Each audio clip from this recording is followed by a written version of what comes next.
আছে না নেই? আল্লাহ নবী বলেছে মসজিদ ভর্তি লোক থাকবে, মাগার মসজিদের ভিতরে একটা পাকা ইমানদার খুঁজলে পাওয়া যাবে না।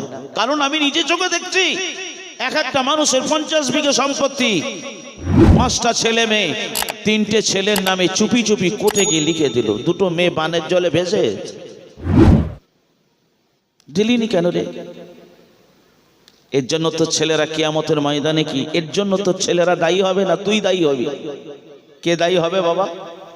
কারণ কোরআন তো বলেছে লা তাজিরু ওয়াজিরাতান বিজরা উখরা, একের বোঝা অন্যের মাথায় বহন করতে দিবে না, একের বোঝা অন্যের মাথায় চাপানো হবে না। আপনি বাপ, আপনি গার্জিয়ান, আপনার দায়িত্ব ছিল আপনার 5টা ছেলে মেয়ে, আপনার ছেলে যদি 1 বিঘে পায়, আপনার মেয়ে অন্তত 10 কাঠা পাবে। যদি আপনার মেয়ে খুশি মনে যদি আপনার সন্তানকে লিখে দেয়, সেটা আলাদা ব্যাপার, আলাদা ব্যাপার। কিন্তু আপনি গার্জিয়ান হয়ে আপনার দায়িত্ব, আপনি নামাজি হিসাবে, আপনি আল্লাহওয়ালা হিসাবে, আপনি পরিষ্কার হিসাবে, এমন করে আপনার দায়িত্ব। ছেলেদের কমে যাবে, ছেলেদের কমে যাবে, এ চিন্তা আপনার করার নয়। কারণ আপনি যদি আল্লাহকে ভয় করেন, আপনি যদি আল্লাহ তার রসুলকে যদি মানেন, তাহলে আপনি আখিরাতকে ভয় করে এই দুনিয়ার জমিনে সুষ্ঠু বন্টনটা আপনি করেই তবে কবরে যাবেন। এই কথাগুলো বলবার মানুষ নেই। হ্যাঁ, গ্রামের ইমাম সাহেব যদি বলে, ইমাম সাহেবের চাকরি থাকবে না।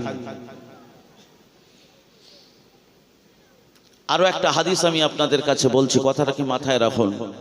এ সমস্ত কর্মকলাপগুলো আমরা সমাজে দেখছি, তার কারণ আল্লাহ কোরআন বলেছে বিমা কাসাবাত আইদিন নাস, মানুষের উপরে যে আপদ বিপদ মুসিবত গুলো ঘন ঘন ঘন ঘন আসছে, এটা কি আল্লাহ ইচ্ছা করে চাপাচ্ছে?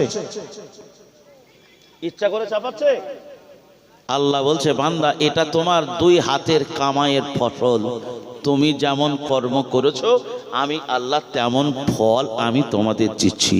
একটু সাবধান, একটু সতর্ক, একটু ধৈর্য, একটু সবর করো। কারণ আল্লাহ নবী জাকারিয়াকে ডেকে বলেছিলেন, গাছকে ডেকে বললেন, গাছ আমি নবী, আমার জন্য একটুখানি তোর ভিতরে জায়গা করে দে। গাছের কাছে সাহায্য চাইলো, গাছের ভিতরে ঢুকলো, যখন করাত নিয়ে মাঝখান থেকে ফাটছে, আল্লাহকে বলছে আল্লাহ এবার কি সর্বনাশ হলো? আল্লাহ বলছে যদি একবার উ শব্দ বলিস, নবুয়তের দপ্তর থেকে নামটা কেটে বাদ দিয়ে দেব।